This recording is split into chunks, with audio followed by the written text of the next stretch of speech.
একদম অল্প মশলায় খুব সহজে সরিষার তেলের অথেন্টিক তেহারির রেসিপি শেয়ার করছি আজকে। এটাতে এত কম মশলা ব্যবহার করা হয়, মানে প্রথম যখন এই রান্নাটা দেখলাম তখন নিজে মনে মনেই চিন্তা করছিলাম আর কি। আমরা বাসায় তেহারি রান্নার সময় কতই না মশলা ব্যবহার করি, এজন্যই অথেন্টিক টেস্টটা মিসিং থাকে। তো আজকে চেষ্টা করেছি একদম অথেন্টিক সরিষার তেলে গরুর মাংসের তেহারি রেসিপি শেয়ার করার, যাতে আমার মতো আপনারাও বাসায় বসে সেই পুরান ঢাকার অথেন্টিক তেহারির টেস্টটা নিতে পারেন। তো আর কথা বাড়াচ্ছি না, সরাসরি চলে যাচ্ছি মূল রান্নায়। তেহারি বানানোর জন্য আমি প্রথমে তেহারির মশলাটা রেডি করে নিচ্ছি। এর জন্য আমি এখানে নিয়ে নিলাম একটা দারুচিনি, 2 ভাগ করে নিয়েছি, 4 থেকে 5টা লবঙ্গ, 7 থেকে 8টা কালো গোলমরিচ, একটা মাঝারি সাইজের জায়ফলের অর্ধেকটা নিয়েছি 2টা জয়ত্রী, আর সাথে নিয়েছি 15 থেকে 20টা মতো সাদা এলাচ।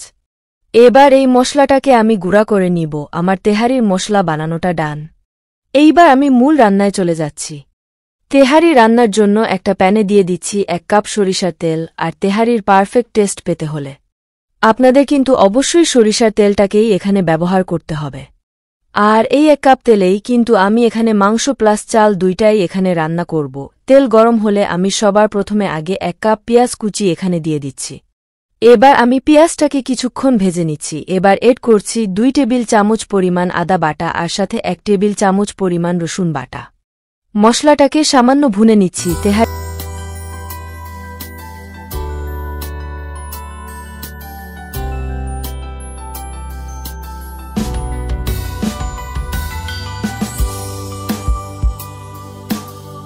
তেহারি রান্নার জন্য আমি এখানে 1 কেজি মাংস নিয়েছি।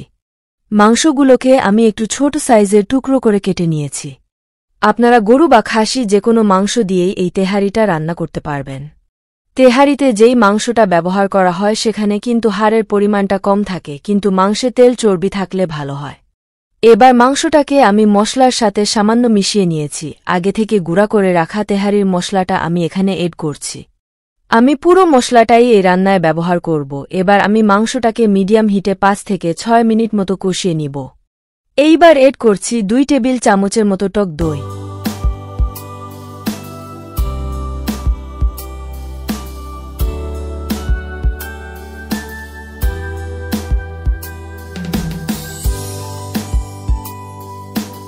সাত থেকে 8টা কাঁচা মরিচ মাছ বরাবর ফালি করে এড করছি।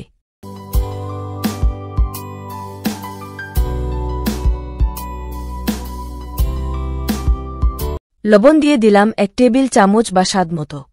এবার আমি মাংসটাকে সামান্য কষিয়ে নিব এবং ঢাকনা দিয়ে ঢেকে রান্না করব 10 মিনিট মতো। এর মধ্যে কিন্তু চুলার আঁচটা মিডিয়াম থেকে লো এর মাঝামাঝি থাকবে। সেই ফাঁকে আমি তেহারির রান্নার জন্য চালটা রেডি করে নিচ্ছি।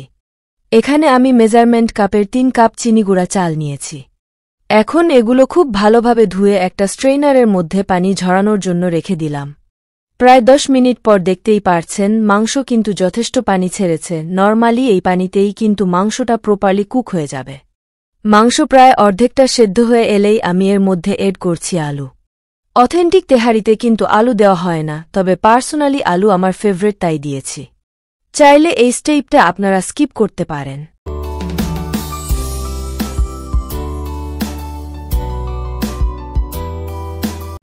আলু আর মাংস প্রপারলি সেদ্ধ হওয়ার জন্য আমি এখানে 1/2 কাপ মতো গরম পানি এড করছি। সবকিছু ভালোভাবে সেদ্ধ হয়ে যাওয়া পর্যন্ত ঢাকনা দিয়ে ঢেকে রান্না করে নিচ্ছি। আর এর মধ্যে চুলার আঁচটা থাকছে মিডিয়াম টু লোতে।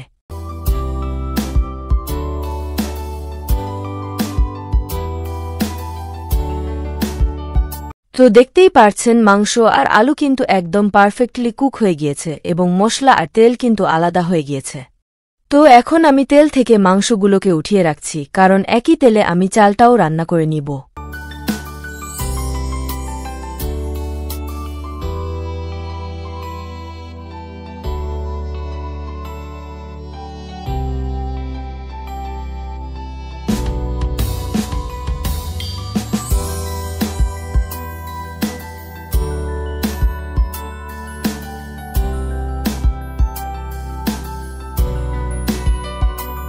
এইবার আমি তেল আর মশলার মধ্যে চালটাকে রান্না করে নিব।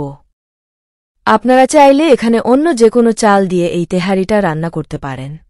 এইবার 3 থেকে 4 মিনিটের জন্য আমি চালটাকে এভাবে ভেজে নিচ্ছি। আর এই সময় চুলার হিটটাকে মিডিয়ামে রাখতে হবে।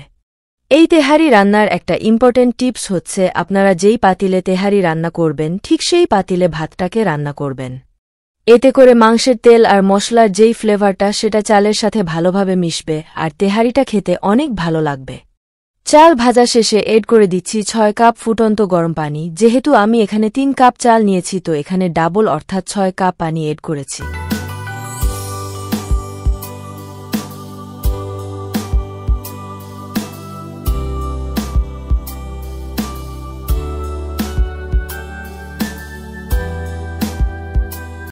এখানে দিয়ে দিলাম গুঁড়া দুধ 1 টেবিল চামচ পরিমাণ।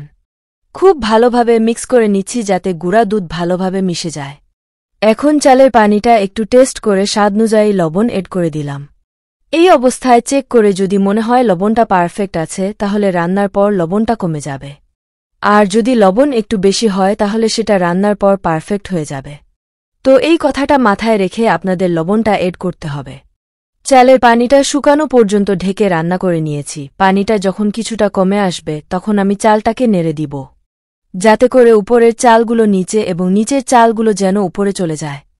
এবার আমি এখানে এড করছি 2 থেকে 3 টেবিল চামচ পরিমাণ কেওড়া জল। আর কেওড়া জলটা কিন্তু তেহারির ফ্লেভারটাকে আরও বাড়িয়ে দেয়। 4-5টা মতো কাঁচা মরিচ দিয়ে দিলাম। চালটাকে সামান্য নেড়েচেড়ে মিশিয়ে নিচ্ছি। এবার চুলার হিটটাকে একেবারে লো করে দিয়ে আমি আবারও ঢেকে দিচ্ছি চালটা প্রপারলি সেদ্ধ হওয়া পর্যন্ত। আমি একটা লবঙ্গ দিয়ে ঢাকনার ছিদ্রটাকে বন্ধ করে দিয়েছি। 7 থেকে 8 মিনিট পর দেখতেই পারছেন চালের পানিটা কিন্তু অলমোস্ট শুকিয়ে এসেছে এবং চালটাও কিন্তু সেদ্ধ হয়ে গিয়েছে।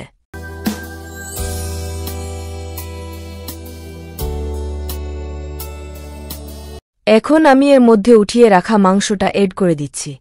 চাল আর মাংসটাকে ভালোভাবে মিশিয়ে দিচ্ছি।